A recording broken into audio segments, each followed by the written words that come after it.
करने के लिए हाजिर हैं। तो चलिए अब चलते हैं विस्तार में।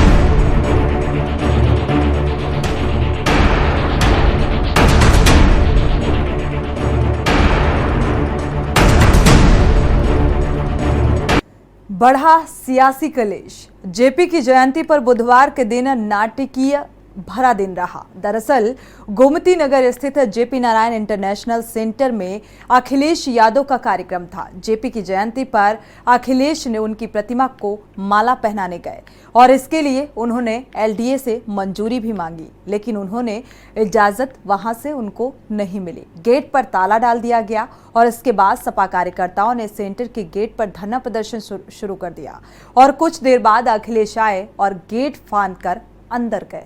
कार्यकर्ताओं समेत माल्यार्पण किया। जयप्रकाश की मूर्ति पर माला चढ़ाने के बाद अखिलेश यादव ने कार्यकर्ताओं को संबोधित भी किया और इसके बाद इस पूरे मामले को लेकर यूपी का सियासी पारा गर्म हो गया है। देखिए ये खास रिपोर्ट। जेपी की जयंती पर अखिलेश का जोश। गेट फांद कर जेपी एनआईसी में घुसे सपा अध्यक्ष। जयप्रकाश नारायण की प्रतिमा को पहनाई माला।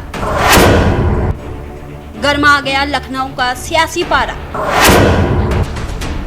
बीजेपी सपा में जुबानी जंग। डिप्टी सीएम केशव बोले नौटंकी करने गए थे अखिलेश। सत्ता के बिन बेचैन है सपा प्रमुख। मौका समाजवादी चिंतक जयप्रकाश नारायण की जयंती का और ये देखिए समाजवादियों का जोश। दरअसल दल बल के साथ समाजवादी पार्टी अध्यक्ष अखिलेश यादव लखनऊ के जेपी एनआईसी पहुंचे तो वहां नजारा बदल गया। बता दें कि अखिलेश के पहुंचने पर पुलिस ने उन्हें अनुमति न होने का हवाला देकर परिसर में न जाने की बात कही, मगर अखिलेश भला कहां मानने वाले थे। फिलहाल अखिलेश लोकसभा चुनाव की तैयारियों को लेकर फार्म में चल रहे हैं। बहरहाल अखिलेश ने सुरक्षा बलों की एक न सुनी और वह जेपी एनआईसी का गेट फांद कर अंदर दाखिल हुए और उन्होंने जयप्रकाश नारायण की मूर्ति पर माल्यार्पण किया। आज हम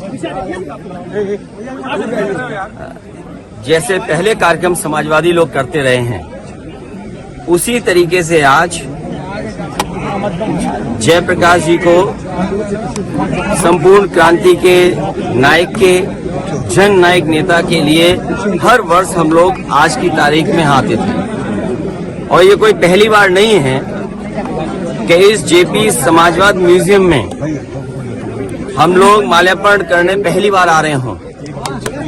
लेकिन पता नहीं सरकार टीन की शेड लगा करके टीनें लगा करके दरवाजा बंद कर करके ताला लगा करके पता नहीं क्या बताना चाहती थी।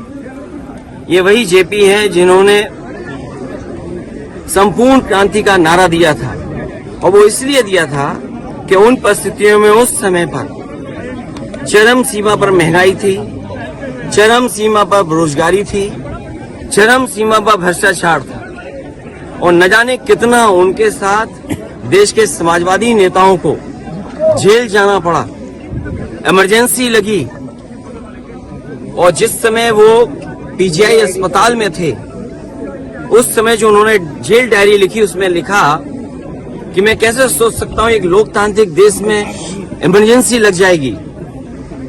उसमें न जाने कितने लोगों को जेल भेजा गया, कई लोग कई वर्षों रहे और उस पीड़ा को, उस तकलीफ और परेशानी को जीवन भर नहीं भूल पाए। लेकिन जो नारा दिया था संपूर्ण क्रांति का, जो जगाने का काम किया था, उसने परिवर्तन लाने का काम हुआ और किया जनता ने।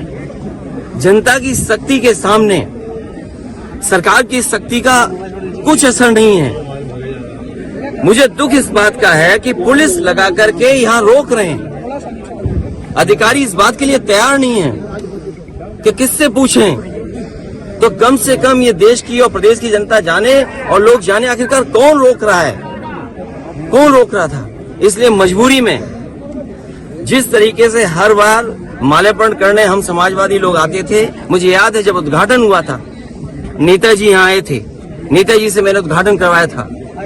एकमात्र देश में समाजवादी नेता के लिए एक ऐसा म्यूजियम बना जिसमें उसके जीवन के बारे में लोग प्रेरणा ले सकते हैं। जो आंदोलन उन्होंने चलाए थाली बजा करके, वो उससे प्रेरणा ले सकते हैं कि सरकार के खिलाफ और लोकतंत्र में कैसे आवाज उठाई जा सकती है।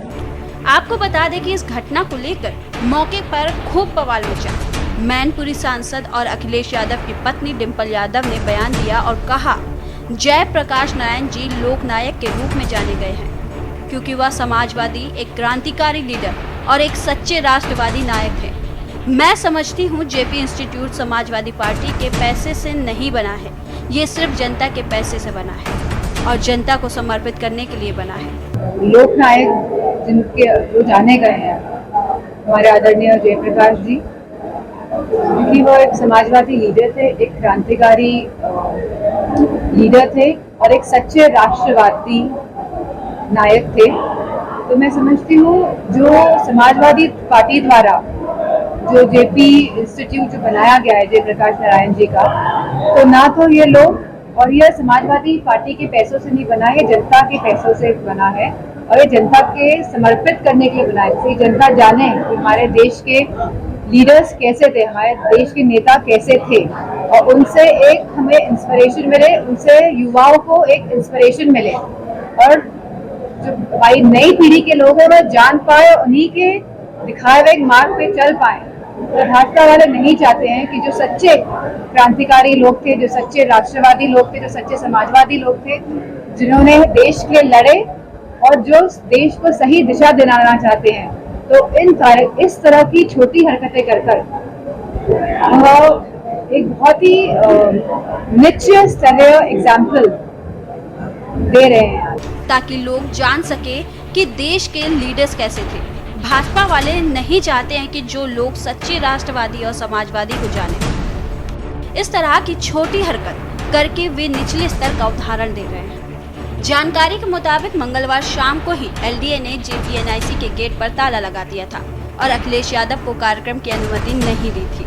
इसके बाद अखिलेश ने एक्स पर भाजपा सरकार पर जमकर निशाना साधा और कहा कि अब क्या माल्यार्पण के लिए जयप्रकाश नारायण जी की तरह संपूर्ण क्रांति का आह्वान करना पड़ेगा।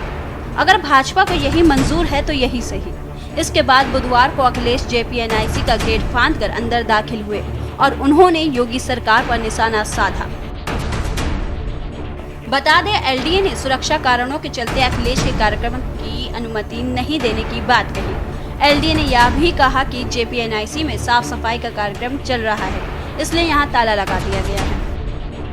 बहरहाल अखिलेश का जेपी को अपने अंदाज में माला पहनाने के मामले ने तूल पकड़ लिया है। सूबे की सियासी फिजा गर्मा गई है। इस संबंध में बीजेपी और सपा नेताओं में आरोप प्रत्यारोप का दौर चल पड़ा। उप मुख्यमंत्री ब्रजेश पाठक की प्रतिक्रिया आई तो केशव प्रसाद मौर्य ने कहा कि सत्ता के लिए अखिलेश यादव उसी कांग्रेस की गोद में बैठ गए जिसने देश में आपातकाल लगाकर लोकतंत्र को खत्म करने का प्रयास किया। समाजवादी पार्टी को अराजकता, गुंडई पसंद है। आज समाजवादी पार्टी के राष्ट्रीय अध्यक्ष के आचरण से सिद्ध हो गया है। जिस ढंग से दीवार कूद करके, दीवार फांद करके वहां जाकर के उन्होंने माल्यार्पण किया है, जिस बिल्डिंग को एलडीए ने, विकास प्राधिकरण ने सील करके रखा था, उनको कानून से कोई मतलब नहीं है। कानून के आसपास भी गुजरना नहीं चाहते। हमेशा कानून तोड़ करके अराजकता फैलाना समाजवादी पार्टी का पुराना सगल रहा है। अगर इसी ढंग से अच्छा कूदना समाजवादी पार्टी के राष्ट्रीय अध्यक्ष महोदय जानते हैं तो उनको एशियन गेम्स में जाकर के भारत के लिए कुछ और मेडल लाने पर काम करना चाहिए था। उन्हें जयप्रकाश नारायण की जयंती मनाने का कोई अधिकार नहीं है। जबकि पूरे घटनाक्रम पर सपा के राष्ट्रीय महासचिव शिवपाल यादव ने भी ट्वीट किया। उन्होंने कहा कि सत्ता के दमन की क्रूर हदें व सरहदें समाजवादी विचारधारा को किसी सीमा में नहीं बांध सकती। जय लोहिया, जय प्रकाश, जय समाजवाद। अभी आम चुनाव की आहट है तो नेताओं को जोश कुलाचे मार रहा है। समय नजदीक आने तक ऐसे नज़ारे आम होंगे। स्पेशल डेस्क के न्यूज़ इंडिया।